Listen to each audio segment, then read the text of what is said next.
Hey guys, welcome back to my channel. Today we are going to be going through 5 practical things if you are suffering with back pain during your pregnancy. And don't forget, if you enjoy this video, make sure that you give it a thumbs up to support the channel, subscribe and hit that bell, that notification bell, just so you make sure that you don't miss any videos just like this one. Okay, let's get into it.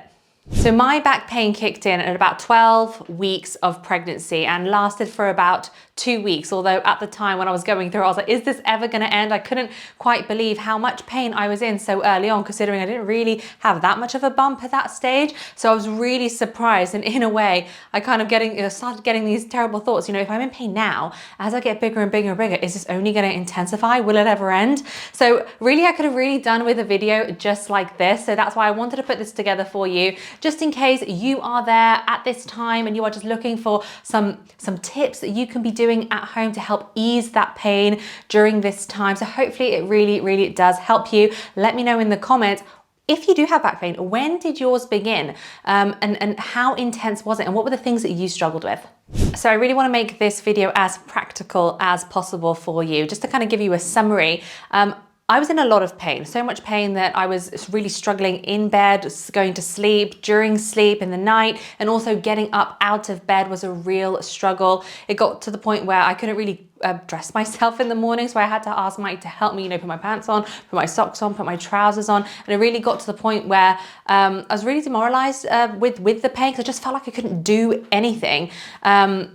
Literally every day was a struggle, moving from sitting to standing, going out on walks wasn't really an option.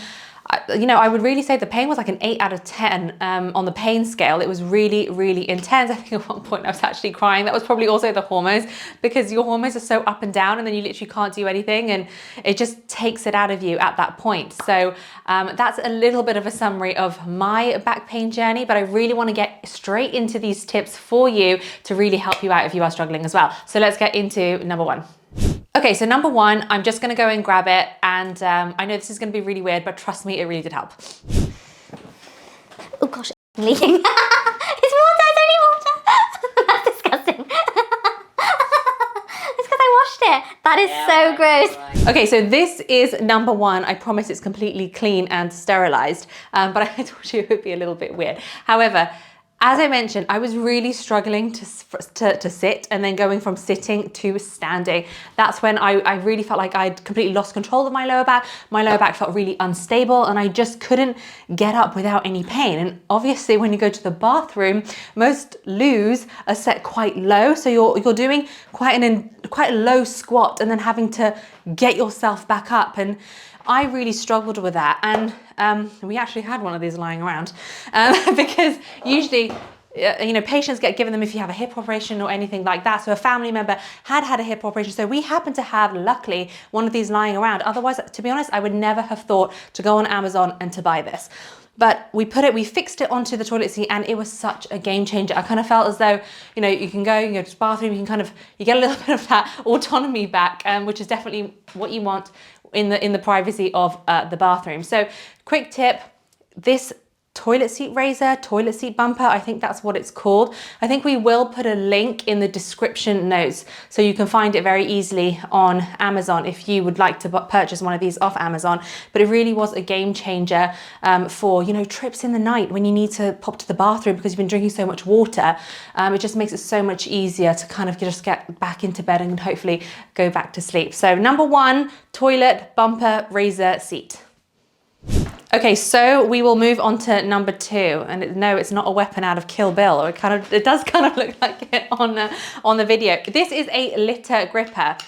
So as I mentioned, I was really struggling to get dressed, to pick up anything off the floor. So any kind of tidying the room or just moving things from A to B, it sounds so silly, but I couldn't bend. I literally could not physically bend forward to do anything. So having this just made it so much easier for me to just kind of pick something up off the floor and move it, whether it was to the bed, from the desk to the floor, or if you drop something.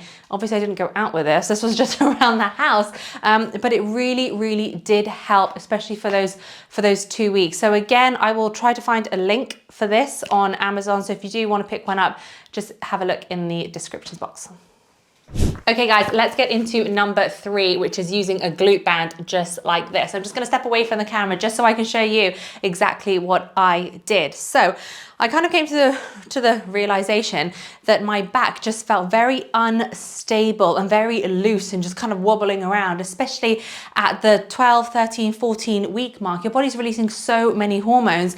And obviously the baby at that point is quite small. So it's not really, you've got so much room to kind of grow and go. So there's a lot of stretch happening, but the baby's not big enough to kind of fill that stretch. So you just feel so loose. So one of the things that I thought was, right, if I do some kind of an activation for my glutes, for my lower back, and I get a bit of a pump on, that might just give me the stabilization that I'm looking for. Although it might be a little bit temporary, let's see if it works. And actually it really, really did. So I'll show you what I did in order to get this pump. Very simply, band goes above the knees, squatting down just a touch and just literally moving the legs in and out. Now, I can do this very easily now, but at the time, just getting the band on was absolutely excruciating. So pumping out the legs, coming up and just squatting down with that tension on the band.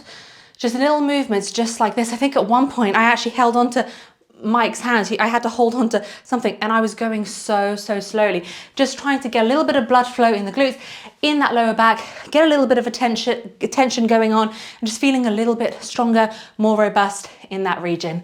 Oh, I'm out of breath now. So yes, that was number 3, give it a go. Okay, next up, this bad boy, a big yoga ball. All right, so we've spoken about it quite a bit.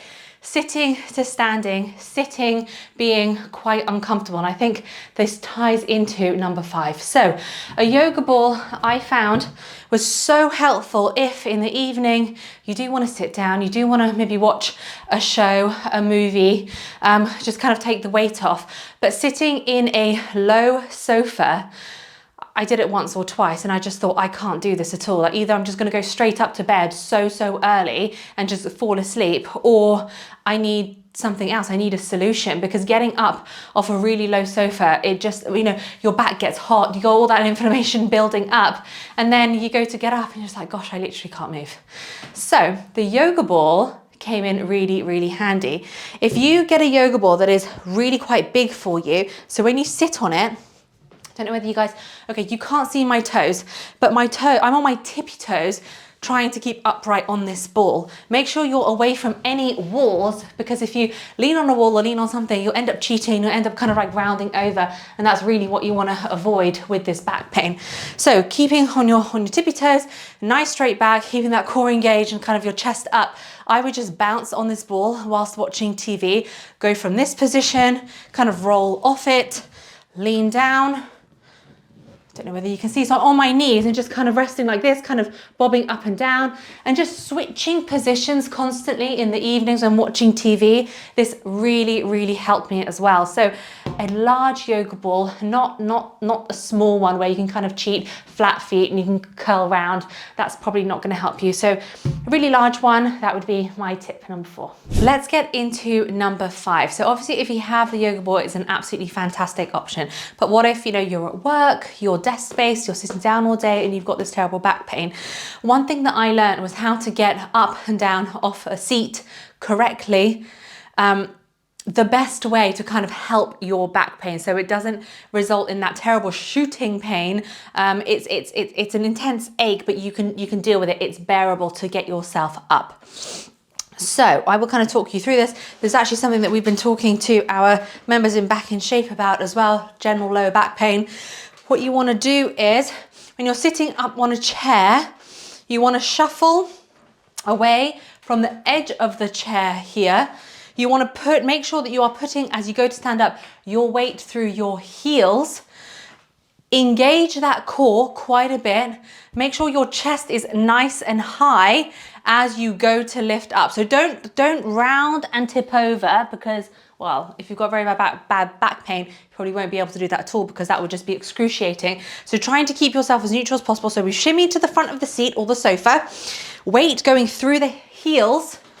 Okay, nice tight core, chest up, and we're going to be coming up like that to standing. And if you think about those 4 points every time that you go to stand up from a chair, it really does make such a difference. It might sound very simple and easy, but in actual fact, a lot of us, when we have back pain, we tend to sort of round over, which is not very good for the lower back at all. And we kind of tend to lean on our knees, and as we go up like this, you can see my back is curved round. It's just it's not very good at all. So really try that methodology, those 4 steps, and it should really, really help you. Okay, cool. So that was it. That was the 5 practical tips that you can take away from this video to hopefully help your lower back pain if you are struggling with it during your pregnancy. I really hope this video has helped you. If you have any questions, please do pop them in the comments below. We do reply to every single comment. And if you've got any other topics that you'd like us to cover, please do pop them in the comments box as well. And then we will get to them very, very soon. Just wanted to leave you with a little bit of encouragement. As you can see, I am moving around, although I am a little bit out of breath. I am able to move around now. So the back pain that I struggled with, it lasted for that intense spell of 2 weeks. And then really almost overnight, it kind of went away. And within 1-2 days after that, I was like, gosh, I'm kind of back to myself. You can't quite believe the amount of pain that you were in. So just wanted to let you know, try these tips out. Hopefully they will help you, but it does absolutely get better. Awesome, guys. Thanks so much for watching. Give it a thumbs up if you enjoy this channel. Don't forget to subscribe, and we'll see you in the next one. Take care. Have a great day.